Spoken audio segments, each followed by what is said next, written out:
영국의 복음주의 설교자였던 마틴 로이드 존스 목사님이란 분이 이런 얘기를 한 적이 있습니다. 저서가 회개인데 거기를 보면 그분이 이렇게 얘기를 해요. 삶에서 진정한 회심을 체험하고 하나님의 능력과 은혜를 맛본 사람은 누구나 회개의 표징을 드러냈습니다. 회개의 표징을 드러냈습니다. 그러므로 저는 회개 없는 구원은 없다고 서슴지 않고 말씀드립니다. 회개의 필요성이야말로 성경이 논쟁하지 않는 절대적인 것 중에 하나입니다. 성경은 회개를 말할 뿐입니다. 성경은 회개를 자명한 일로 여깁니다. 회개하지 않고 그리스도인이 되는 것이 가당키나 하겠습니까? 회개의 의미를 깨닫지 못하면서 기독교의 구원을 맛볼 수 있는 사람은 아무도 없습니다. 그래서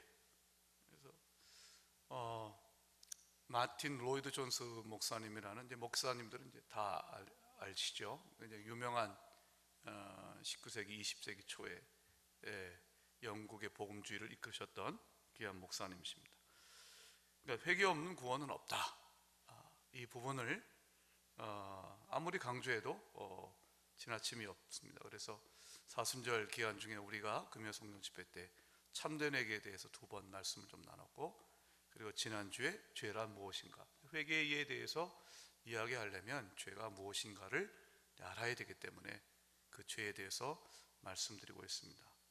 지난주에는 토마스 왓슨이라고 하는 17세기 영국의 청교도 신학자요 목사였던 분이 죄를 이제 20가지로 정의했었는데 그 가운데 5가지를 말씀을 드렸습니다. 한번 저를 따라 하십시다. 죄는 하나님을 떠나는 것입니다. 죄는 하나님을 거역하는 것입니다. 죄는 하나님을 모욕하는 것입니다. 죄는 하나님을 알지 못하는 것입니다. 죄는 무모하고 위험합니다. 이제 그걸 이제 뒤집어 얘기하면 이제 그게 이제 회개의 의미가 되겠죠. 죄가 하나님을 떠나는 것이라면 회개는 하나님께 돌아오는 것이겠고, 죄가 하나님을 거역하는 것이라면 회개란 하나님께 순종하는 것이겠고, 죄가 하나님을 모욕하는 것이라면 회개란 하나님을 찬양하고 그분의 이름을 높이는 것일 것이며, 죄가 하나님을 알지 못하는 것이라면 회개는 하나님이 어떤 분인지를 아는 것이고요, 죄가 무모하다면 회개하면 하나님 안에서 우리가 하나님의 안전함을 우리가 누리게 될 줄 믿습니다. 그 5가지를 이제 지난주에 봤고요. 이제 오늘도 몇 가지를 여러분들과 함께 살펴보겠습니다. 첫 번째, 오늘의 첫 번째죠. 죄는 더러움입니다. 죄는 더러움이 가득합니다. 성경이요, 이제 죄에 대해서 몇 가지, 이게 죄가 뭐냐에 대해서 관점을 몇 가지로 달리해서 얘기를 해요. 한 가지 예를 들자면 죄는 세력입니다. 죄는 능력입니다. 죄는 권세입니다. 자, 그렇게 알 수 있는 바는 뭐냐면 로마서 5장을 보면 한 사람이 죄를 지었어요. 아담이 죄를 지음으로 죄가 세상에 들어오고, 죄가 들어오면서 사망이 들어왔죠. 성경이 뭐라고 해요? 죄가 세상에 들어오고 죄로 말미암아 사망이 들어와서 사망이 왕노릇 했다 그랬습니다. 여러분, 왕노릇 하는 게 뭐예요? 지배하는 거죠. 내가 왕이야. 어떤 사람도 이 땅에 있는 사람들은 사망을 피하지 못합니다. 자연사를 넘어서서 우리는 이 성경의 관점에서 보면 인간이 죽을 수밖에 없는 운명이라고 하는 것은 죄가 불러들인 어쩔 필연적인 결과인 것이지요. 그렇다면 이 죄가 권세가 있는데 이 권세를 이길 자가 없어요. 그러면 구원이란 뭐냐면 이 죄의 권세를 이기는 거예요. 그 권세를 이길 수 있는 사람은 누구인가? 바로 예수 그리스도이신 줄 믿습니다. 그래서 오직 예수만이 죄와 사망의 권세를 이기시고 우리를 자유케 하세요. 로마서 8장 1절에 이런 말씀이 있죠. 그러므로 이제 그리스도 예수 안에 있는 자에게는 결코 정죄함이 없나니 이는 그리스도 예수 안에 있는 생명의 성령의 법이 죄와 사망의 법에서 너를 해방하였음이니라. 해방이란 말 썼어요. 죄의 권세와 죄의 억압과 그 죄의 다스림 가운데서 우리를 해방시키는 사건이 구원이라는 것입니다. 로마서 6장 14절에서도 예수님은 바울을 통해서 이렇게 말씀하셨죠. 죄가 너희를 주장하지 못하리니 이는 너희가 법 아래 있지 아니하고 은혜 아래 있습니다. 그러니까 예수 믿고 구원받는 것은 무엇인가? 우리가 이제 더 이상 죄가 우리를 주장하지 못한대요. 죄가 우리에게 대해서 지배권을 행사하지 못한대요. 예수 믿어도 죄를 짓습니다. 그러나 죄가 우리를 주장하지 못해요. 죄가 우리를 다스리지 못해요. 죄가 우리에게 왕노릇하지 못해요. 왜냐고요? 우리는 은혜 아래에 있기 때문에 좀 믿습니다. 하나님의 은혜 아래에 있어요. 하나님의 은혜의 통치 아래에 있다라고 하는 거예요. 이 믿음이 우리가 죄를 이기는 겁니다. 자, 그런데 이게 죄를 권세로 얘기하고 그래서 구원이라고 하는 것은 죄의 다스림 가운데서 하나님의 다스림으로 옮겨가요. 그래서 자유케 되는 거예요. 네. 이렇게 얘기하기도 하지만 또 죄는 더러움으로 얘기하다라는 거예요. 그래서 정결의 개념, 이게 제의적 개념입니다. 제의적 개념. 우리가 죄를 보면 정말로 역겹다라고 하는 생각을 들 때가 있습니다. 죄는 역겹습니다. 토마스 왓슨이라는 목사님이 이런 얘기한 적이 있습니다. 죄인의 마음은 똥을 뿌린 들판과 같다 그랬습니다. 그만큼 역겹다는 것이죠. 여러분, 죄가 우리를 더럽게 함으로써 궁극적인 문제가 뭐냐? 어떤 결과를, 가장 비극적인 결과를 초래하는가라면 하나님과 멀어지게 합니다. 왜냐하면 하나님은 거룩하신 하나님이기 때문에. 죄가 더러우면 하나님께 가까이 갈 수가 없어요. 그러나 여러분, 하나님이 당신의 백성 이스라엘을 당신의 백성 삼으실 때도 어떻게 하십니까? 시내산 언약을 가만히 보세요. 이스라엘 백성들을 애굽에서 이끌어낸 다음에 시내산 앞에서 언약을 맺으시는데 제일 먼저 하는 게 뭐예요? 모세가 먼저 제사를 드려가지고 그 피를 이스라엘 백성들이 뿌리지 않습니까? 그것은 예수의 보혈을 상징하는 거죠. 그러니까 정결케 되는 거예요. 그리고 나서 하나님의 백성으로서 언약을 체결합니다. 하나님은 거룩하신 하나님이에요.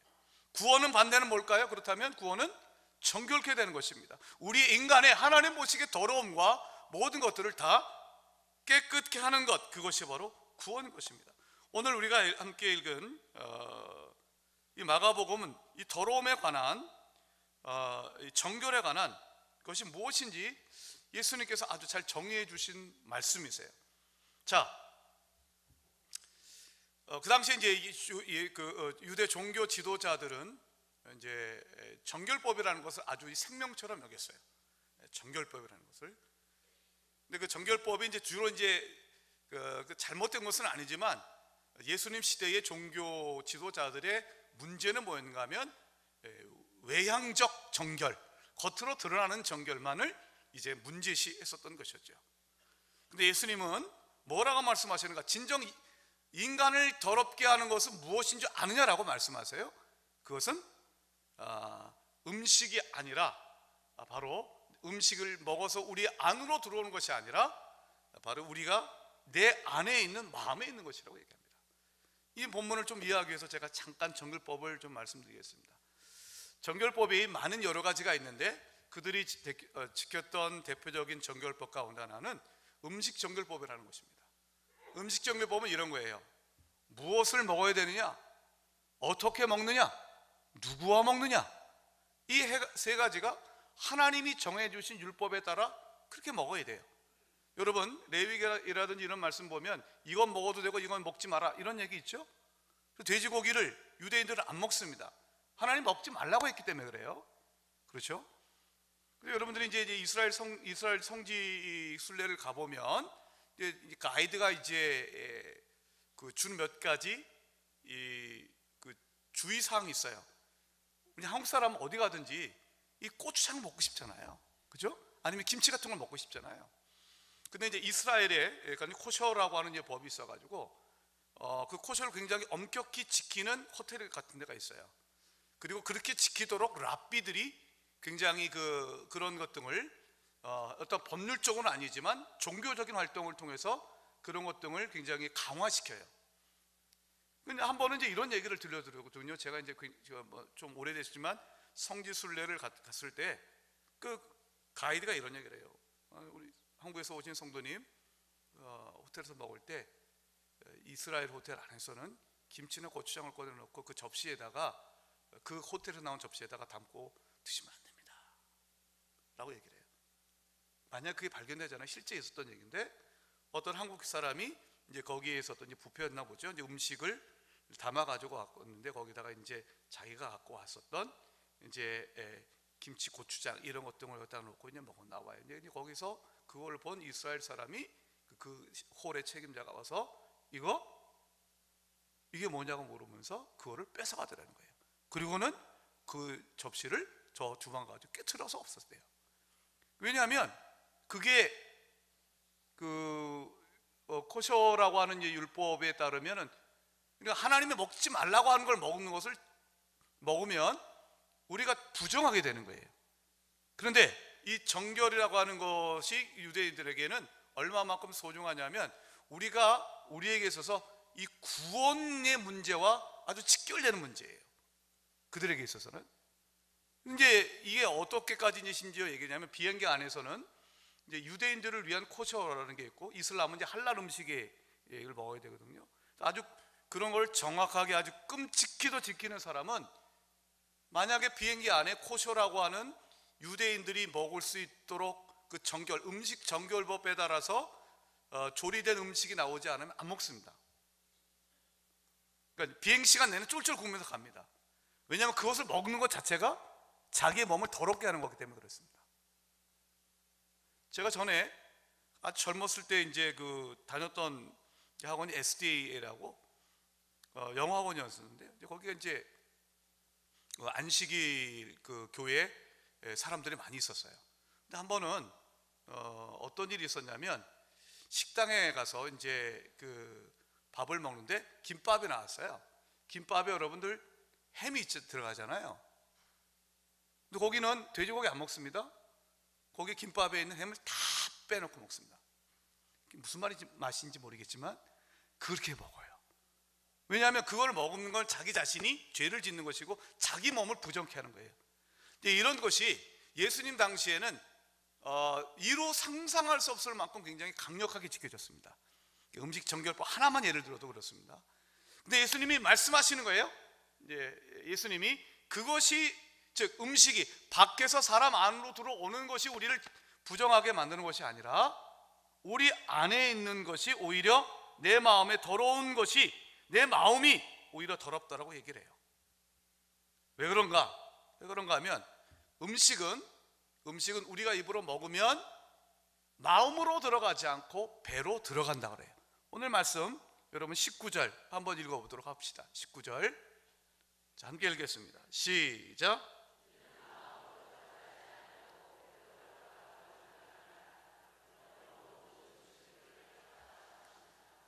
음식물이 어디로 들어갑니까? 배로 들어가죠. 네, 마음으로 들어가지 않아요. 배로 들어가서 다시 뒤로 나간다. 그러니까 음식 자체가 절대로 우리 몸을 더럽히지 않는다. 어떤 음식이라도 먹을 수 있다. 그러니까 예수님은 그 당시의 정결법을 폐지하는 걸 선언하셨어요. 사실은 굉장히 혁명적인 선언이에요. 그 당시에 관점에 보면 그렇다고 해서 여러분들 아무거나 먹어도 된다라고 하는 것은 아닙니다. 우리가 먹는 것과 우리의 이 죄악이 연결될 때가 있죠. 대표적인 게 뭡니까? 술입니다.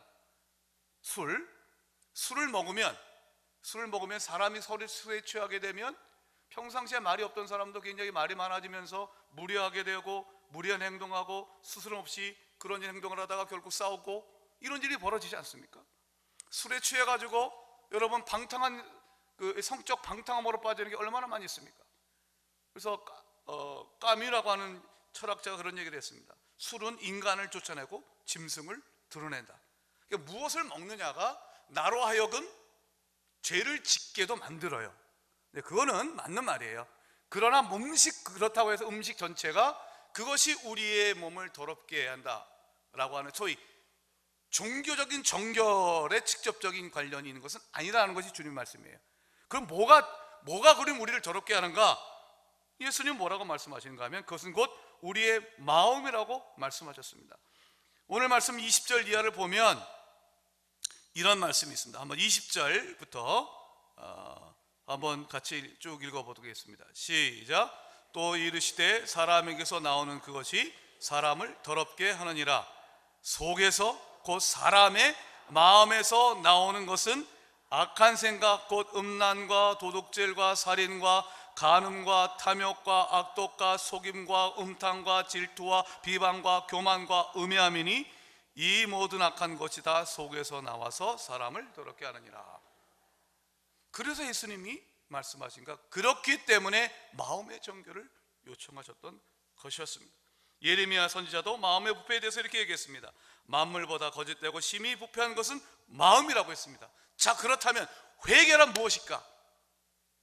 마음이 정결케 되는 것인 줄 믿습니다. 시편 51편 보면 다윗이 이런 기도를 드리죠. 마음이 우리에게 말씀하시기를 하나님이여 내 속에 정한 마음을 창조하시고 내 안에 정직한 영을 새롭게 하여 주시옵소서. 우리 같이 우리 다윗의 마음을 한번 절따라하십시다. 하나님이여 내 속에 정한 마음을 창조하시고 내 안에 정직한 영을 새롭게 하소서. 자, 여기에 깨끗한 마음을 창조해달라고 그랬습니다. 내 마음이 깨끗하게 되는 것은 내 능력으로 되는 것이 아니라 바로 하나님의 능력과 보혈의 능력으로 우리의 마음이 새롭게 만들어지는 거예요. 창조의 역사인 거예요. 그래서 성령의 역사가 아니면 우리의 마음이 정결케 될 가능성이 1도 없는 것입니다. 예레미야 선지자와 에스겔 선지자가 뭐라고 얘기합니까? 에스겔 선지자가 36장 26절 또 새 영을 너희 속에 두고 새 마음을 너에게 줄 것이다 라고 말씀드렸습니다. 그러니까 구약에서 선지자들을 통해서 말씀하신 것, 성령이 우리 가운데 오셔서 우리 마음 가운데 모든 죄악의 더러움의 저장소인 우리의 마음 자체를 새롭게 하실 것이다. 새로운 마음을 창조하실 것이다. 그것은 주의 보혈과 오직 성령의 능력만으로 가능한 줄 믿습니다. 회개는 무엇입니까? 마음이 정결케 되는 것입니다. 그러면 하나님을 보게 되는 줄 믿습니다. 제가 좋아하는 식구 가운데 이런 게 있습니다. 호수가 하늘을 담을 수 있는 것은 넓어서가 아니라 맑아서이다. 아무리 호수가 넓어도 하늘을 담을 수 없습니다. 그 호수물이 똥물이면. 그러나 아무리 작아도 그 호수가 청명하고 청명한 맑은 호수라면 하늘을 담고 있을 줄 믿습니다. 여러분의 우리 이 시간 기도하는 우리 모두에게 성령의 역사 가운데 주의 보혈로 우리가 정결케 되었고 우리가 또한 오늘 이 시간 하나님 앞에 회개할 때 그 모든 죄도 주의 보혈과 성령으로 오직 정결케 되어서 우리 주님의 은혜 가운데 거하게 될 줄 믿습니다. 아멘. 아멘. 두 번째 죄는 무엇인가? 끔찍한 배은망덕이다 라고 되어 있어요. 우리 시편 103편 2절의 말씀을 한번 읽어봅시다. 한번 같이 읽어보겠습니다. 시작.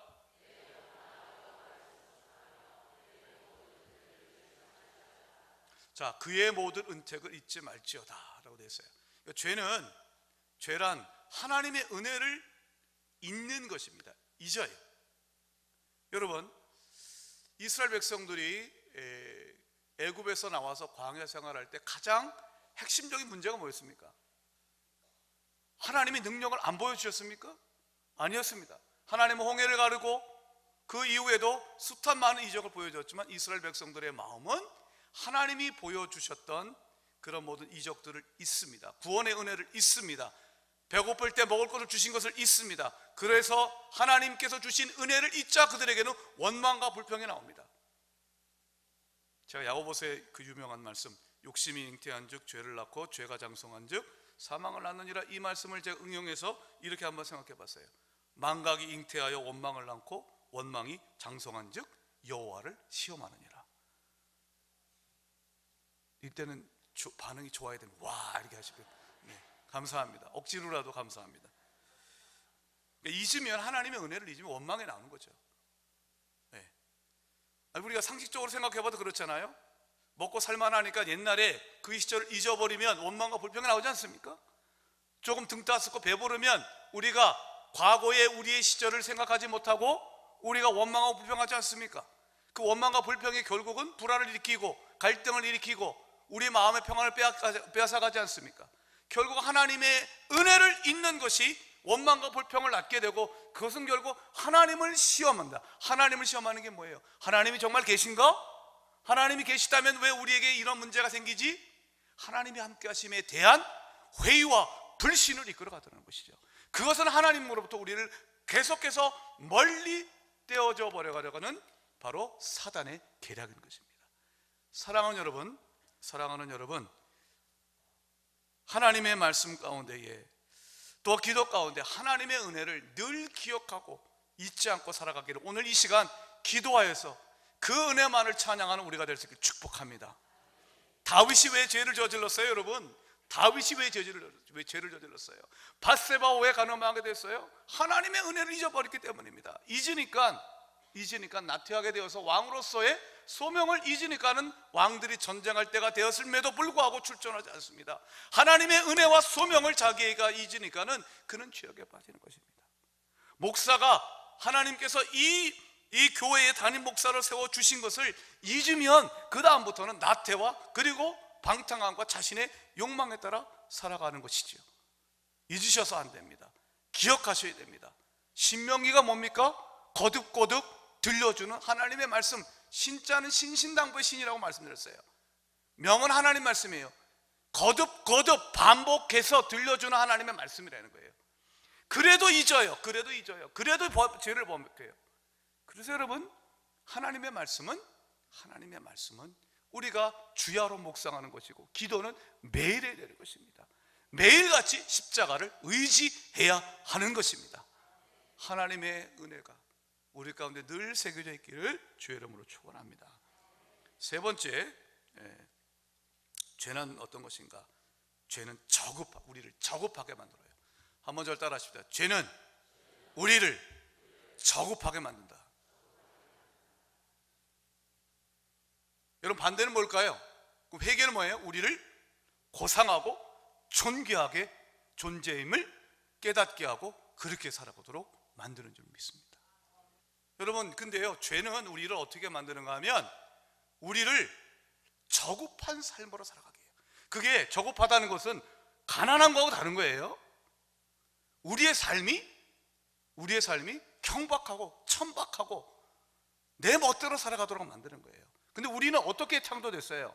여러분, 시편 8편을 보면 다윗이 뭐라고 하나님을 찬양해요? 이렇게 얘기하지 않습니까? 시편 8편 4절, 사람이 무엇이기에 주께서 그를 생각하시며 인자가 무엇이기에 주께서 그를 돌보시나이까? 그러면서 5절에 그를 하나님보다 조금 못하게 하시고 영화와 존귀로 관을 씌우셨나이다. 여러분, 하나님이 인간을 어떻게 창조하셨어요? 여러분, 우리를요, 하나님께서는 영화와 존귀의 관을 씌우셨단 말이에요. 그거를 잃어버린 게 바로 아담과 하와의 범죄이지요. 하나님께서 아담과 하와를 그렇게 만드셨습니다. 영화와 존귀의 관을 씌우셨습니다. 그리고 하나님이 만물의 주인이셨던 하나님께서 아담과 하와에게 하나님을 대신하여 온 만물을 대신 다스리라는 청지기로서 사명을 주었지 않습니까? 바로 이런 어떤 영광스러운 존재로 인간을 만들었는데, 죄악은 어떻게 되는가? 죄는 이렇게 맨 처음에 그래요.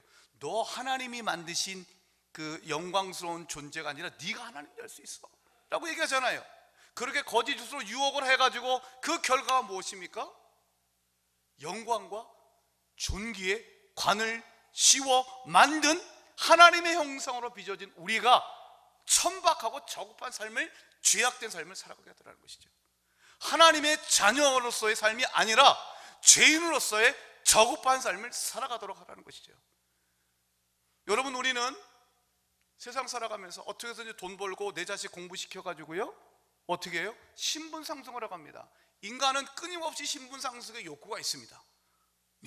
신분 상승의 욕구가 있습니다.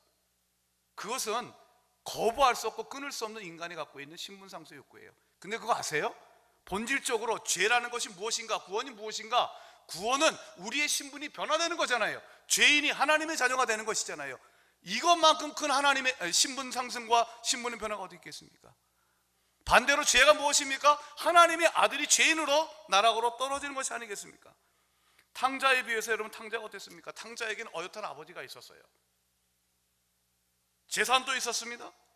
그런데 탕자가 집을 떠납니다. 먼 나라로 허랑방탕합니다. 허랑방탕이 뭐예요? 오직 육신의 욕망만을 채우는 더럽고 저열한 삶이 허랑방탕이지요. 그리고 돈이 다 떨어지니까 어떻게 합니까? 돼지 치는 자가 되지요. 왜 하필이면 돼지 치는 자가 됐을까요? 뭐 양을 치는 자가 되면 안 됩니까? 성경은 여기 의미가 있는 거예요. 예수님이 들려준 비유에도 의도가 있으신 거예요. 돼지는요, 유대인들이 생각하는 가장 더러운 짐승이에요. 아들이었다고요. 돈 있는 아들이었다고요. 돈 있는 아버지 아들이었다고요. 거기에는 종들이 있었고요. 품꾼 종들도 넉넉하게 늘 살았다고요. 그 아버지의 집을 떠나니까 어떤 삶이에요? 잠시 잠깐 정말 육신의 쾌락을 누렸지만 결국은 어디에 나라가 떨어져요? 저열한 삶, 저급한 삶으로 내려가더라는 거죠. 가장 유대인들이 혐오하고 더러운 돼지나 치는 삶이 되더라는 것이죠. 그것도 들에 나가서 친다라고 했습니다. 아버지의 집에 있던 아들이 돼지나 치는 들에 나가서 일하는 한 사람으로 변화되는 것이죠. 저급한 인생입니다. 그게 죄입니다. 그럼 회개는 뭘까요? 돌이키면 아버지의 집에 가니까 탕자가 어떻게 됩니까? 아버지가 그 탕자를 맞이해 주십니다. 좋은 옷을 입혀주십니다. 손에 가락지를 끼워주십니다. 발에 신발을 신겨 주십니다. 그리고 송아지를 잡아서 잔치를 벌입니다. 제가 몇 차례 말씀드렸어요. 제일 좋은 옷, 손에 가락지, 신의 신발을 신겨주는 것, 이 모든 행위는 이 아들이 바로 아버지의 아들임을 공식적으로 천명하고, 그리고 그 아들로서의 삶에 대한 권한을 부여하는 것입니다. 아들만이 제일 좋은 옷 입을 수 있고요, 아들이기 때문에 신발 신을 수 있는 거예요. 아들이 뭐라 그랬어요? 아버지여, 나는 이제 더 이상 아들이라고 불리울 자격이 없습니다. 그냥 품꾼의 하나만으로 생겨지는 것도 감지덕지입니다. 아버지가 뭐라 그랬어요? 아니야, 넌 네 아들이야. 그러면서 신발을 신겨줬어요. 왜냐하면 품꾼은 신발을 안 신었어요. 지금은 모두가 다 신발을 신고 다니지만 여러분, 지금도 인도에서는 가장 최하 계층은 신발을 못 신습니다. 그러니까 신발을 신겼다는 자체가 너는 내 아들임을 얘기하는 거예요. 그게 아버지께로 돌아가는 회개했을 때 우리에게 주어진 축복이 무엇입니까? 이제는 더 이상 저급한 삶이 아니라 아버지의 아들로서 아버지의 아들답게 살아가는 것이 회개의 삶이라는 것입니다. 아멘. 우리에게는 그런 영광과 기쁨을 하나님 허락하여 주신 줄 믿습니다. 그 다음에 네 번째는, 오늘 말씀으로 네 번째는 죄는 손실입니다. 죄는 손실입니다. 자, 어렵지 않게 생각해야 할 수 있습니다. 죄는 우리로 하여금 돈 잃고 건강 잃고 사람 잃고 시간 잃어버리게 만듭니다. 그렇죠? 죄는 결국 우리의 삶의 가운데서 우리가 지켜야 될 것들을 빼앗아가요. 시간도 잘 지켜야죠. 죄악된 삶을 가면서 우리는 시간을 빼앗깁니다. 죄악된 삶 가운데 돈 들어갑니다. 죄악된 삶 때문에 관계 틀어집니다. 죄 때문에 가정의 평화를 지켜야 되는데 가정의 평화가 깨어집니다. 이 모든 것이 뭡니까? 죄는 손실입니다. 한번 따라합시다. 죄는 손실입니다. 그러니까 죄는요, 우리에게서 빼앗아 간다고요. 잠시의 일시적 쾌락을 얻을 수 있을지는 몰라도 그에 대가 너무 크다는 거죠. 돈 잃고 시간 잃고 건강 잃고 그리고 모든 것을 다 잃어버리게 만듭니다. 그러나 무엇보다도 죄로 인한 가장 대표적인 손실은 하나님을 잃어버리는 것입니다. 다섯 번째, 죄는 무엇입니까? 죄는 빚입니다. 빚지다 할 때 빚. 손실과 빚은 좀 다릅니다. 손실이라고 하는 것은 갖고 있는 것을 잘 지켜야 되는데 그렇지 못한 것을 얘기합니다.